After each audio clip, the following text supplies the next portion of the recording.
నమస్కారం. ఘంటారావానికి స్వాగతం. ముందుగా ప్రధాన అంశాలు. ఒక్కొక్కటిగా వెలుగులోకి సాదిక్ ఖాన్ అరాచకాలు. నూకరాజు కుటుంబాన్ని ప్రైవేట్ వీడియోలతో వేధించినట్లు ఆధారాలు.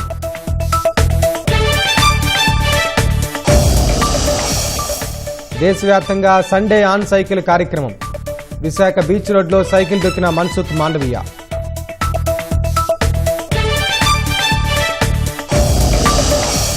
కాకినాడ ఎస్కే నర్సింగ్ కళాశాల ఘటనపై సీఎం సమస్యను తక్షణమే పరిష్కరించాలని అధికారులకు ఆదేశం.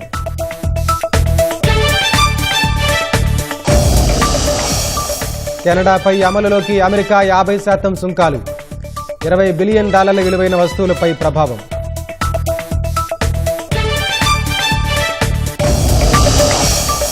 చైనాలోని సిచువాన్ ప్రావిన్స్లో వరద బీభత్సం.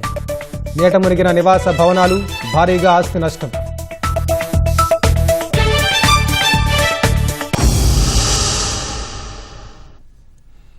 కాకినాడ ఎస్కే కాలేజ్ ఆఫ్ నర్సింగ్లో విద్యార్థుల ఘర్షణకు సంబంధించిన ఘటనపై ముఖ్యమంత్రి చంద్రబాబు ఆరా తీశారు. సమస్యను తక్షణమే పరిష్కరించాలని ఉన్నతాధికారులను ఆదేశించారు. సీఎం ఆదేశాలతో జిల్లా కలెక్టర్, ఎస్పీ రంగంలోకి దిగి విద్యార్థుల భద్రతకు చర్యలు చేపట్టారు. అవసరమైన వసతి కల్పించడంతో పాటు పరిస్థితి మరింత ఉద్రిక్తం కాకుండా చర్యలు తీసుకున్నారు. వసతి గృహాన్ని కలెక్టర్ హరేంద్ర ప్రసాద్ పరిశీలించారు. విద్యార్థులతో మాట్లాడి ఎలాంటి సమస్య ఉన్నా తమ దృష్టికి తీసుకురావాలని సూచించారు. అధికారుల చొరవతో సమస్య సామరస్యపూర్వకంగా పరిష్కారమైంది. ఈశాన్య రాష్ట్రాలకు చెందిన విద్యార్థులు అధికారులు స్పందించిన తీరుపై సంతృప్తి వ్యక్తం చేశారు.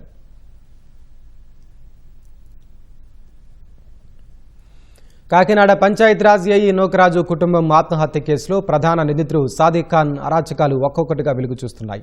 నూకరాజు కుటుంబంతో సన్నిహితంగా మెలిగిన సాదిక్ ఆ తర్వాత వారినే వేధింపులకు గురి చేసినట్లు పోలీసుల దర్యాప్తులో తేలినట్లు సమాచారం. ప్రైవేట్ వీడియోలతో వేధింపులు, బెదిరించి డబ్బులు తీసుకోవడం, చివరికి కుటుంబ విషయాల్లోనూ జోక్యం చేసుకుని దాడికి పాల్పడినట్లు తెలుస్తోంది. 5 రోజుల పాటు 4 రాష్ట్రాల్లో తప్పించుకు తిరిగిన సాదిక్ను ఓ చిన్న క్లూ సాయంతో ఉత్తరప్రదేశ్లోని మేరట్లో పోలీసులు అదుపులోకి తీసుకున్నారు. కాకినాడకు చెందిన పంచాయతీరాజ్ ఏఈ నూకరాజు కుటుంబం ఈ నెల 16న గోదావరిలో దూకి ఆత్మహత్యకు పాల్పడింది. ఈ ఘటనను సవాలుగా తీసుకున్న పోలీసులు దర్యాప్తును ముమ్మరం చేశారు. ప్రధాన నిందితుడిగా భావిస్తున్న సాదిక్ ఖాన్ ను యూపీలో అదుపులోకి తీసుకుని విచారించగా కీలక విషయాలు వెలుగులోకి వచ్చినట్లు తెలిసింది. నూకరాజు మనవడు కార్తికేయను ఓ కార్పొరేట్ పాఠశాలలో చేర్పించే సమయంలో అక్కడ షూటింగ్ కోచ్ గా ఉన్న సాదిక్ నూకరాజు కుటుంబానికి పరిచయమయ్యాడు. ఆ తర్వాత కార్తికేయను తన అకాడమీలో చేర్పించుకున్నాడు. ఈ క్రమంలో కార్తికేయ తల్లి సౌజన్యతో సన్నిహితంగా మెలిగాడని పోలీసులు గుర్తించినట్లు తెలుస్తోంది. అవసరాల కోసం సౌజన్య నుంచి డబ్బులు తీసుకునేవాడని, కుటుంబ వ్యవహారాల్లోనూ జోక్యం చేసుకునేవాడని సమాచారం. ఓ సందర్భంలో నూకరాజు ఇంట్లోనే ఆయన అల్లుడు జగదీశ్వరరెడ్డిపై సాదిక్ దాడి చేసినట్లు తెలుస్తోంది. వంటగదిలోని చిన్న కత్తితో గాయపరిచినట్లు సమాచారం. విషయం బయటకు రాకుండా ఇంట్లోనే చికిత్స చేసినట్లు తెలుస్తోంది. ఈ ఘటన తర్వాత సాదిక్ కు నూకరాజు కుటుంబానికి మధ్య విభేదాలు మొదలైనట్లు పోలీసులు గుర్తించారని సమాచారం.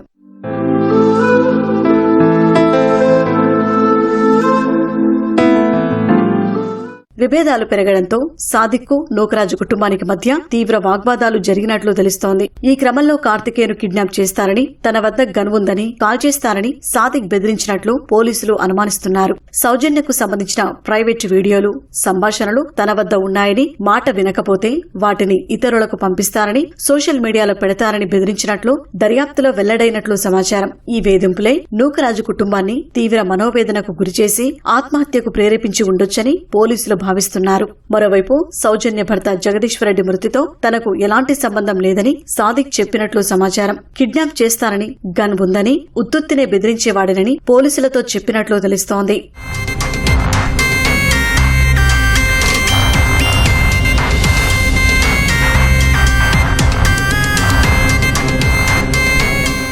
నూకరాజు కుటుంబం ఆత్మహత్య చేసుకున్న విషయం తెలిసాక తప్పించుకునేందుకు సాదిక్ పక్కా ప్రణాళిక వేసుకున్నట్లు పోలీసులు గుర్తించారు. కదలికలు చిక్కకుండా సెల్ ఫోన్, డెబిట్ కార్డులు, యూపీఐ చెల్లింపులు ఉపయోగించకుండా జాగ్రత్త పడ్డాడు. పాత పరిచయస్తుల సహకారంతో ఒక్కో రోజు ఒక్కో ప్రాంతంలో తలదాచుకున్నట్లు తెలుస్తోంది. ఈ నెల 16న రాత్రి 11 గంటల సమయంలో నూకరాజు కుటుంబం గోదావరిలో దూకిన విషయం తెలియగానే అర్ధరాత్రి 12 గంటలకు సాదిక్ సామర్లకోట రైల్వే స్టేషన్ కు చేరుకున్నాడు. జనరల్ టికెట్ తీసుకుని కోనార్క్ ఎక్స్ప్రెస్ ఎక్కాడు. మార్గ మధ్యలో తన ఫోన్ పోయిందంటూ పక్కనున్న ప్రయాణికుడు ఫోన్ తీసుకుని కాకినాడలోని ఓ న్యాయవాదికి తన సోదరికి ఫోన్ చేశాడు. ఆ ఫోన్ నంబర్ ఆధారంగా పోలీసులు దర్యాప్తు ప్రారంభించారు. ఫోన్ ఇచ్చిన వ్యక్తిని విచారించగా సాదిక్ కర్ణాటకలోని వాడి స్టేషన్లో దిగిపోయి ఉండొచ్చని సమాచారమిచ్చాడు. పోలీసులు అక్కడికి చేరుకుని సీసీటీవీ ఫుటేజీలను పరిశీలించారు. ఓ చోట స్థానిక వ్యక్తితో సాదిక్ మాట్లాడుతున్న దృశ్యాలు కనిపించాయి. ఆ వ్యక్తిని గుర్తించి విచారించగా షోలాపూర్ వెళ్లేందుకు బస్సులు ఎక్కడ ఉంటాయని సాదిక్ ఆరా తీసినట్లు చెప్పాడు. షోలాపూర్ వైపు దర్యాప్తును మళ్లించిన పోలీసులు పాత కాంటాక్ట్ నంబర్లపై నిఘా పెట్టి సాదిక్ స్నేహితుడిని గుర్తించారు. ఒకరోజు షెల్టర్ కావాలని సాదిక్ అడిగాడని లాడ్జిలో గది తీసిపెట్టినట్లు ఆ స్నేహితుడు పోలీసులకు చెప్పినట్లు సమాచారం. ఆ తర్వాత ముంబై వెళ్తానని సాదిక్ అతనితో చెప్పినట్లు తెలుస్తోంది.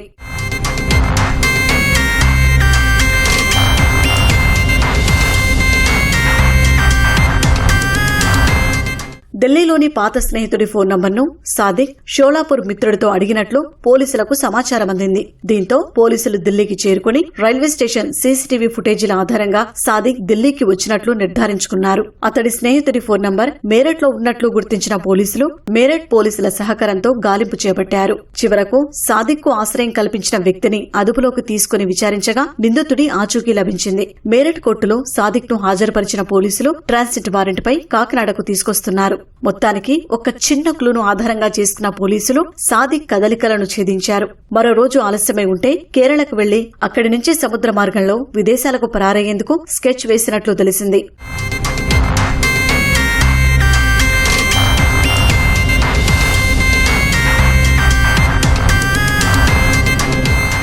సాదిక్ అరెస్టుతో నూకరాజు కుటుంబం ఆత్మహత్య కేసు దర్యాప్తు కీలక దశకు చేరింది. పోలీసు విచారణలో కుటుంబం ఆత్మహత్యకు దారితీసిన పరిస్థితులపై మరిన్ని కీలక విషయాలు వెలుగులోకి వచ్చే అవకాశముంది.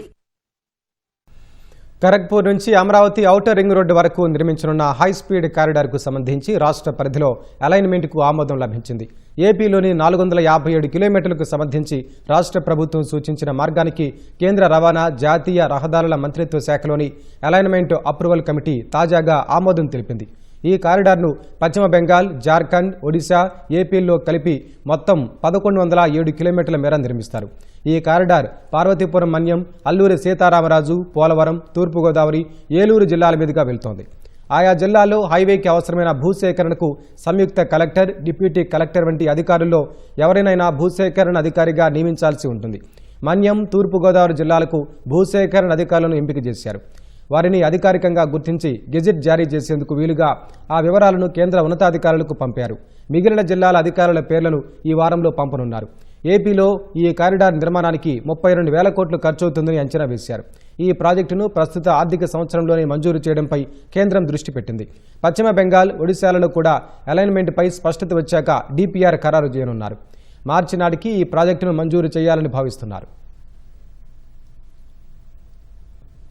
రాష్ట్ర ప్రభుత్వం 10,060 పోస్టులతో జాబ్ క్యాలెండర్ను విడుదల చేయడంపై నిరుద్యోగులు హర్షం వ్యక్తం చేస్తున్నారు. 4 దశల్లో ఉద్యోగాల భర్తీకి ఆర్థిక శాఖ నుంచి గ్రీన్ సిగ్నల్ లభించడంతో నిరుద్యోగ యువతలో నూతన ఉత్సాహం వెల్లువిరుస్తోంది. ఈ ప్రకటనతో అభ్యర్థులకు మార్గనిర్దేశం చేసేందుకు కోచింగ్ సెంటర్లు సన్నద్ధమవుతున్నాయి. రాబోయే సెప్టెంబర్, అక్టోబర్ నెలల్లో ఉద్యోగాలకు సంబంధించి అధికారిక నోటిఫికేషన్లు రానుండడం అభ్యర్థుల్లో మరింత ఆనందాన్ని నింపుతోంది.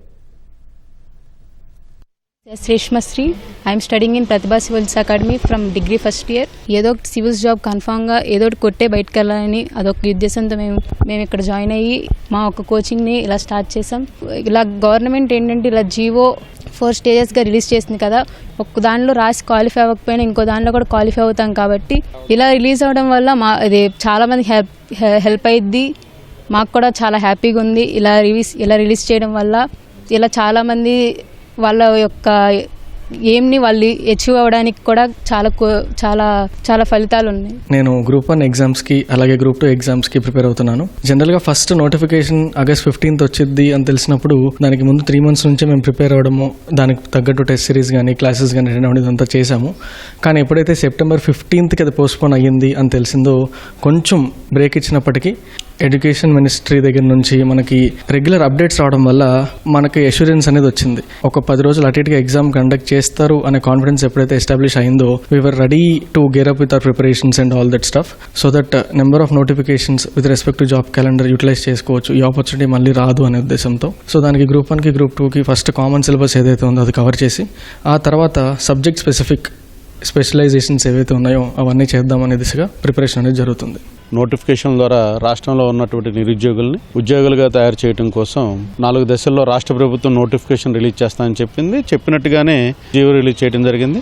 దానికి రాష్ట్ర ప్రభుత్వానికి అదేవిధంగా విద్యాశాఖ మంత్రి లోకేష్ గారికి మా యొక్క అభినందనలు తెలియజేస్తున్నాం. ఎలా ప్రిపేర్ అవ్వాలి, అదేవిధంగా ఏ సబ్జెక్టులు ఉంటాయి, ఎన్ని మార్కులు వెయిటేజ్ ఉంటుంది, ఏ విధంగా ప్రణాళికాబద్ధంగా చదివితే ఉద్యోగం వస్తుంది అనేటువంటి తదితర అంశాలపైన బ్యాచెస్ నిర్వహించడానికి ప్లానింగ్ చేస్తూ ఉన్నాము. యువత భవిష్యత్తుకు జాబ్ క్యాలెండర్ మరో బలమైన అడుగు అని ఎంపీ చింతకాయల విజయ్ స్పష్టం చేశారు. ఆంధ్రప్రదేశ్ యువతకు ఇచ్చిన మాటను నిలబెట్టుకుంటూ 10,060 ప్రభుత్వ ఉద్యోగాలతో జాబ్ క్యాలెండర్ విడుదల చేసిన మంత్రి నారా లోకేష్కు ఆయన అభినందనలు తెలిపారు. యువగళం పాదయాత్రలో ఇచ్చిన హామీని కార్యరూపంలోకి తీసుకొచ్చి ఏపీపీఎస్సీ, డిఎస్సీ సహా వివిధ నియామక సంస్థల ద్వారా 4 దశల్లో ఉద్యోగాల భర్తీకి ప్రభుత్వం మార్గం సుగమం చేసిందన్నారు. ఉత్తరాంధ్రతో పాటు రాష్ట్ర వ్యాప్తంగా ఉన్న నిరుద్యోగులకు ఈ నిర్ణయం ఎంతో భరోసా కల్పిస్తుందని వెల్లడించారు. మార్కాపురం జిల్లా బోయలపల్లి సమీపంలోని జాతీయ రహదారిపై అదుపు తప్పి లారీ బోల్తా పడింది. ఈ ప్రమాదంలో డ్రైవర్కు గాయాలయ్యాయి. కర్రల లోడుతో కోలార్ నుంచి భద్రాచలంకు లారీ బయలుదేరింది. తెల్లవారుజామున బోయలపల్లి సమీపంలోని మూలమలుపు దగ్గరకు రాగానే లారీ అదుపు తప్పి రోడ్డుకు అడ్డంగా పడింది. ఘటనలో డ్రైవర్కు స్వల్ప గాయాలు కాగా సమాచారం అందుకున్న పోలీసులు, హైవే సిబ్బంది ప్రొక్లైన్ ద్వారా లారీని తొలగించారు. ట్రాఫిక్కు అంతరాయం కలగకుండా చర్యలు తీసుకున్నారు. కూటమి ప్రభుత్వం అధికారంలోకి వచ్చాక ఇచ్చిన మాట ప్రకారం సంక్షేమం, అభివృద్ధి వేగంగా జరుగుతున్నాయని మంత్రి బీసీ జనార్దన్ రెడ్డి అన్నారు. చరిత్రలోనే ఎన్నడూ లేని విధంగా రాష్ట్రానికి పెద్ద ఎత్తున పెట్టుబడులు వచ్చాయని తెలిపారు. వీఐపీ ప్రారంభ విరామ దర్శన సమయంలో మంత్రి బీసీ జనార్దన్ రెడ్డి, తెలంగాణ హైకోర్టు న్యాయమూర్తి జస్టిస్ రాజేశ్వరరావు, బీసీవై పార్టీ అధ్యక్షులు రామచంద్ర యాదవ్, ఎమ్మెల్యే గల్లా మాధవి వేర్వేరుగా తిరుమల వెంకటేశ్వర స్వామివారి సేవలో పాల్గొన్నారు. టీటీడీ అధికారులు వారికి దర్శన ఏర్పాట్లు చేశారు. అనంతరం ఆలయంలోకి వెళ్లిన ప్రముఖులు స్వామివారిని దర్శించుకుని మొక్కులు చెల్లించారు. దర్శనం అనంతరం రంగనాయకుల మండపంలో పండితులు ఆశీర్వచనం చేసి స్వామివారి తీర్థ ప్రసాదాలను అందజేశారు. దాదాపుగా 16 లక్షల కోట్ల రూపాయల పైనే పెట్టుబడులు వస్తాయి. ఇంకా రాబోతా ఉన్న ఇతర పరిశ్రమలు. అది ఒక్కటే కాకుండా అమరావతి ఏదైతే కళల నిర్మాణమైనటువంటి ఈ యొక్క అమరావతి కూడా నిర్మాణం కూడా కంప్లీట్గా వస్తూ ఉంది. నాకు సంబంధించినటువంటి రోడ్లు, భవనాలు మరియు పోర్ట్స్కు సంబంధించినటువంటి మొన్ననే భోగాపురం ఎయిర్పోర్ట్ కూడా ఈ యొక్క ఆంధ్రప్రదేశ్లో చరిత్రలోనే తొందరగా నిర్మాణమైనటువంటి భోగాపురానికి కూడా అంతర్జాతీయ స్థాయిలో ఈరోజు గౌరవ ముఖ్యమంత్రి గారు, ప్రధానమంత్రి మోడీ గారి ఆధ్వర్యంలో మొన్ననే రీసెంట్గా ఓపెన్ చేయడం చాలా సంతోషంగా ఉంది. ఏది ఏమైనా ప్రజలందరూ కూడా సంతోషంగా ఉండాలి. కొద్దిగా ఈ ఎల్నివో తరపు నుంచి వర్షపాతం లేదు. ఆ భగవంతుని కూడా త్వరగా ఆ వర్షాలన్నీ కూడా పడాలి, రైతులందరూ కూడా సుభిక్షంగా ఉండాలనే ఉద్దేశంతో భగవంతుని కోరుకోవడం, ఈ యొక్క వర్షాలను కూడా కల్పించాలని చెప్పి కూడా భగవంతుని కోరుకుంటా ఉన్నాం. ప్రజలందరూ కూడా సుఖ సంతోషంగా ఉండాలని భగవంతుని ప్రార్థిస్తాం. అభిమానులను సేవా మార్గంలో నడిపించిన మహోన్నత వ్యక్తి మెగాస్టార్ చిరంజీవి అని మంత్రి కందుల దుర్గేష్ కొనియాడారు. రాజమహేంద్రవరంలోని జెండా పంజా రోడ్డులో నిర్వహించిన మెగాస్టార్ చిరంజీవి 71వ జన్మదిన వేడుకల్లో మంత్రి పాల్గొని భారీ కేక్ కట్ చేసి సర్వమత ప్రార్థనలు చేసి బర్త్డే విశేష్ తెలిపారు. నేత్రదానం, రక్తదానం వంటి సామాజిక కార్యక్రమాలతో చిరంజీవి తనదైన ముద్ర వేశారన్నారు. చిరంజీవి కొత్త చిత్రం కాకాకి ఆల్ ది బెస్ట్ తెలుపుతూ ఆయన ఆయురారోగ్యాలతో 100 ఏళ్లు జీవించాలని మంత్రి ఆకాంక్షించారు. సినిమా హీరోలకి అభిమానులు సమాజ సేవలో పాల్గొనాలని చెప్పినటువంటి మొట్టమొదటి హీరో ఈ దేశ చరిత్రలో మెగాస్టార్ చిరంజీవి గారు అనేటువంటి మాటని ఈ సందర్భంగా మనం చేస్తున్నాం. నేత్రదానం గాని, రక్తదానం గాని, రక్తదానం ముఖ్యంగా చూస్తే బ్లడ్ బ్యాంక్ ఇవాళ కూడా రాష్ట్రం మొత్తం మీద కూడా, ఈ రాష్ట్రంలోనే కాదు, చిరంజీవి గారి అభిమానులు ఎక్కడుంటే అన్ని రాష్ట్రాల్లో కూడా ఈ రక్తదాన కార్యక్రమాలను నిర్వహిస్తూ రికార్డు స్థాయిలో రక్తదానాలు చేసి దాన్ని ఎవరికైతే అవసరంలో ఉందో వారికి అందించినటువంటి ఒక మంచి కార్యక్రమానికి శ్రీకారం ఒక 2-3 దశాబ్దాల క్రితమే శ్రీ చిరంజీవి గారు ప్రారంభించారు.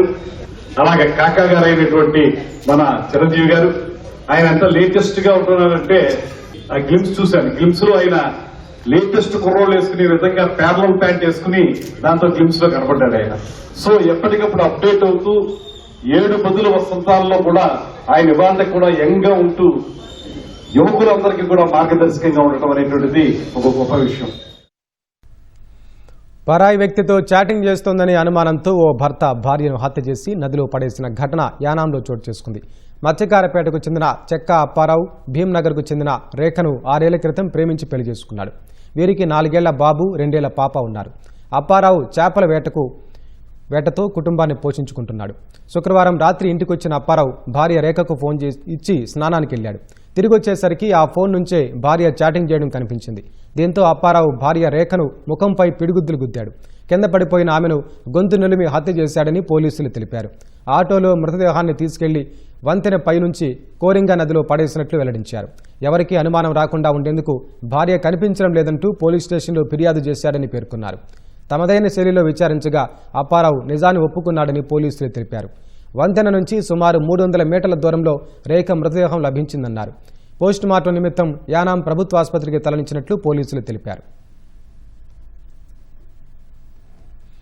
పశ్చిమ బెంగాల్ బంగ్లాదేశ్ను ఆనుకొని ఉన్న ఉత్తర బంగాళాఖాతంలో అల్పపీడనం ఏర్పడనుందని వాతావరణ శాఖ తెలిపింది. ఈ ప్రభావంతో ఉత్తరాంధ్ర జిల్లాలో ఆకాశం మేఘావృతమై పలుచోట్ల తేలికపాటి నుంచి ఓ మోస్తరు వర్షాలు కురిసే అవకాశం ఉందని వెల్లడించింది. విజయనగరం, పార్వతీపురం మన్యం, అల్లూరి సీతారామరాజు, విశాఖ, అనకాపల్లి జిల్లాల్లో అక్కడక్కడ పిడుగులతో కూడిన తేలికపాటి నుంచి ఓ మోస్తరు వర్షాలు కురిసే అవకాశం ఉంది. శ్రీకాకుళం, పోలవరం, కాకినాడ, తూర్పు, పశ్చిమ గోదావరి, ఏలూరు, ప్రకాశం, నెల్లూరు, అన్నమయ్య, చిత్తూరు, తిరుపతి జిల్లాల్లో తేలికపాటి వర్షాలు కురిసే అవకాశం ఉందని విపత్తుల నిర్వహణ సంస్థ తెలిపింది.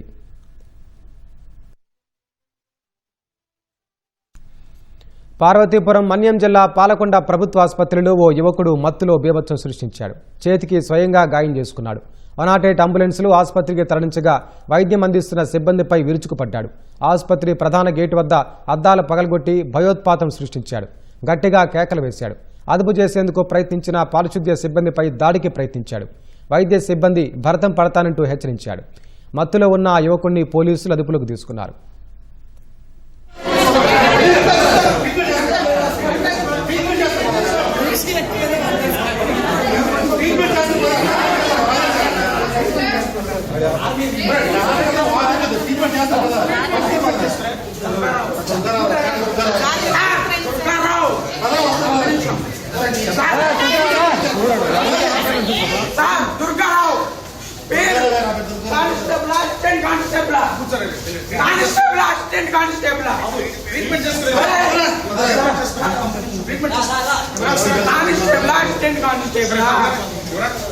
ఏ కానిస్టేబుల్ అయినా head constable, assistant constable, normal constable నా మీద ఎందుకు చేసుకున్నాడు?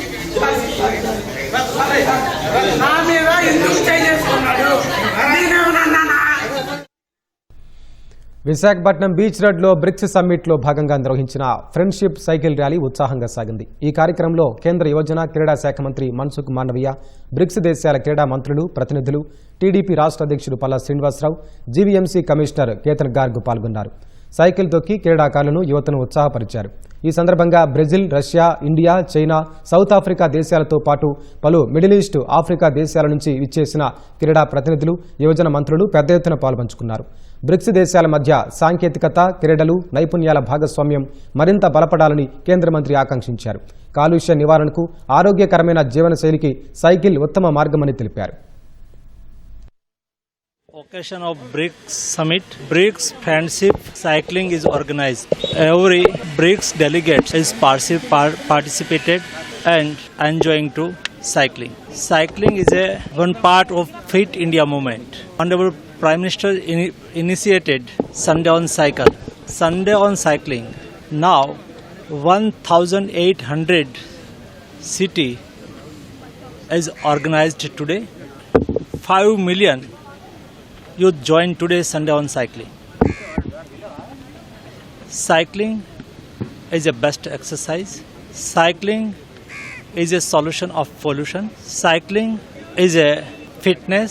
So we all are join every Sunday on cycling and save our health. 6 nations మధ్యన ఒక స్నేహభావాన్ని కుదర్చాలని, అలాగే ఉన్నటువంటి టెక్నాలజీస్ కావచ్చు, అది స్పోర్ట్స్ రంగంలో కావచ్చు, లేకపోతే వివిధ రంగాల్లో ఉన్నటువంటి నైపుణ్యతని షేర్ చేసుకోవడానికి, దేశాల మధ్యన షేర్ చేసుకోవడానికి ఈ బ్రిక్స్ సదస్సులు, సమ్మిట్స్ ఉపయోగపడతాయండి.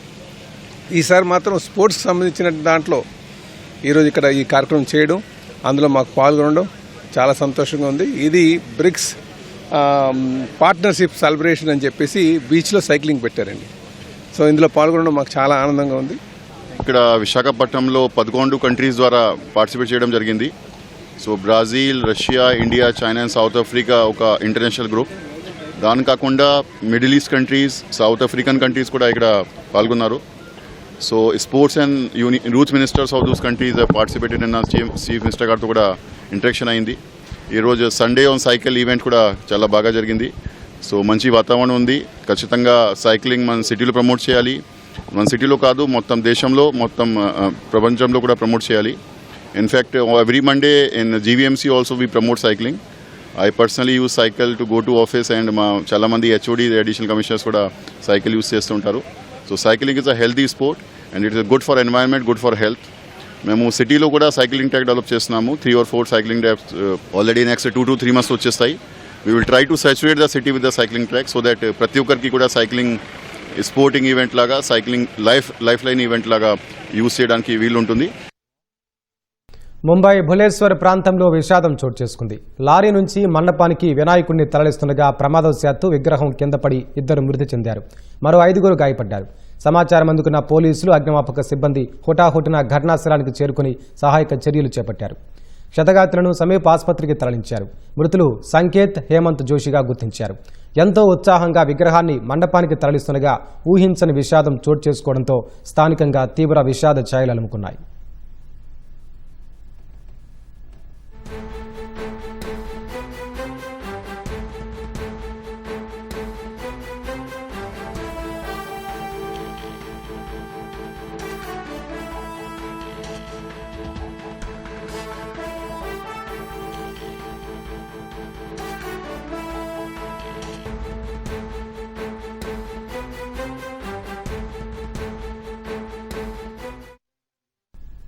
వాణిజ్య చర్చలు పూర్తిగా విఫలం కావడంతో కెనడా నుంచి దిగుమతయ్యే పలు ఉత్పత్తులపై అమెరికా అధ్యక్షుడు ట్రంప్ విధించిన 50% సుంకాలు అమల్లోకి వచ్చాయి. ఈ తాజా సుంకాల విధింపు వల్ల కెనడా నుంచి ఏటా అమెరికాకు ఎగుమతయ్యే ఉత్పత్తుల్లో దాదాపు 5% అంటే సుమారు $20 బిలియన్ విలువైన వస్తువులపై ప్రత్యక్ష ప్రభావం పడనుంది. వీటిలో హాకీ స్టిక్స్ మొదలుకొని వ్యవసాయ ఉత్పత్తుల వరకు ఎన్నో వస్తువులు ఉన్నాయి.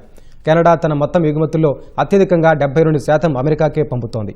ఇందులో హాకీ స్టిక్స్, వైన్, సిమెంట్, తేనె, విత్తనాలు, ఇతర వ్యవసాయ ఉత్పత్తులతో పాటు మేకప్ సామగ్రి, పర్ఫ్యూమ్లు, దుస్తులు, ఆభరణాలు, ఫర్నిచర్, కెమెరాలు, వస్త్రాలు తదితరాలపై ఈ సుంకాలు అమలవుతాయి.